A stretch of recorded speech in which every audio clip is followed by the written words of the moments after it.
Okay, today I am going to make chicken strips. I have my chicken tenderloins in buttermilk and they've been soaking for about 4 hours. Here, I have 2 eggs beaten. I have some flour. Now I'm gonna season the flour with Crazy Jane's salt and pepper, 1 tablespoon each, and then a teaspoon of onion powder, garlic powder, parsley, and basil. So I've mixed that all up in this bowl. I'm gonna add it to my flour and just mix that around. And then I've grated 1 cup of Parmesan cheese. I'm gonna add that to my panko breadcrumbs. So I've got 1.5 cups of flour and 1.5 cups of panko and a cup of Parmesan cheese. Okay, so the easiest way to do this without making a mess, which sometimes is not that easy, is to try to use 1 hand wet, 1 hand dry, and that should save your hands from getting too messed up. So we're just gonna pull our chicken out of the buttermilk, put it into the flour, coat, get it nice and covered, get all the seasonings on there. Once it's covered, shake it off a little bit,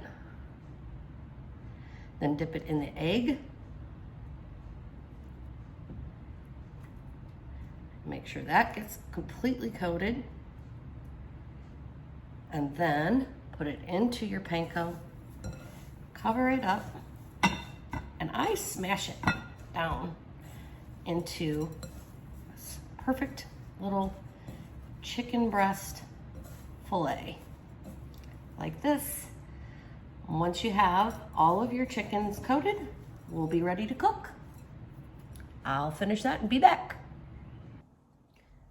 All right, so I've breaded all of the chicken that I had, and I have my stainless steel pan, and I like to use stainless steel because you can get it really hot, whereas that's not a good thing to do if you have a Teflon pan. Teflon pan shouldn't get to like the frying type hot temperature.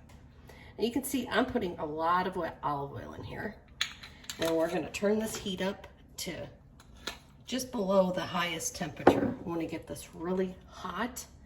And the reason we want so much is because when we put this chicken in, it's going to absorb some of that oil. So we're not deep frying it, but we are oil frying it.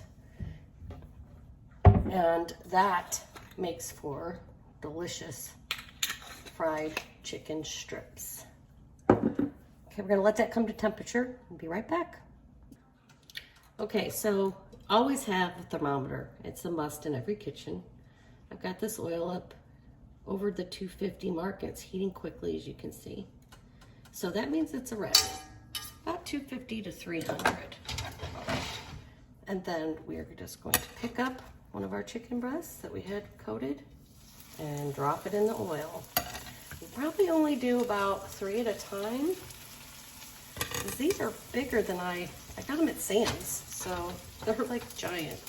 But you don't want to overcrowd your pan. I'm going to put the rest of these in the fridge because chicken needs to stay cold.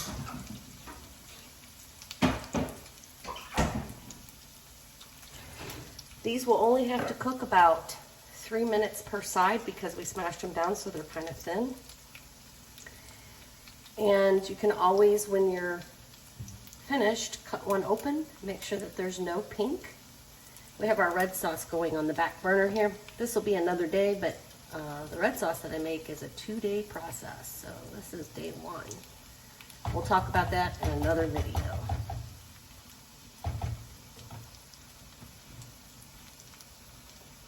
You can see that this is already starting to get browned on the bottom. We want to let it get a good sear on there so that that topping adheres to the chicken well.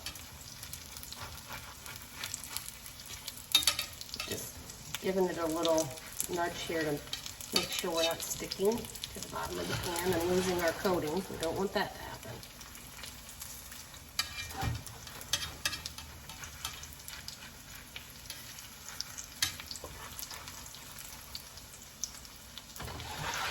This happens pretty quick.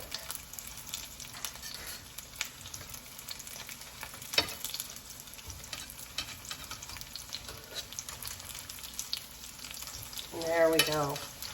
A beautiful brown golden crust. Make sure all the chicken gets in some oil, and then I'll let this cook for about 2 more minutes.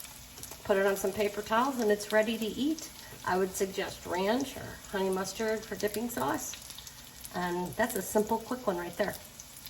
Hope you enjoy.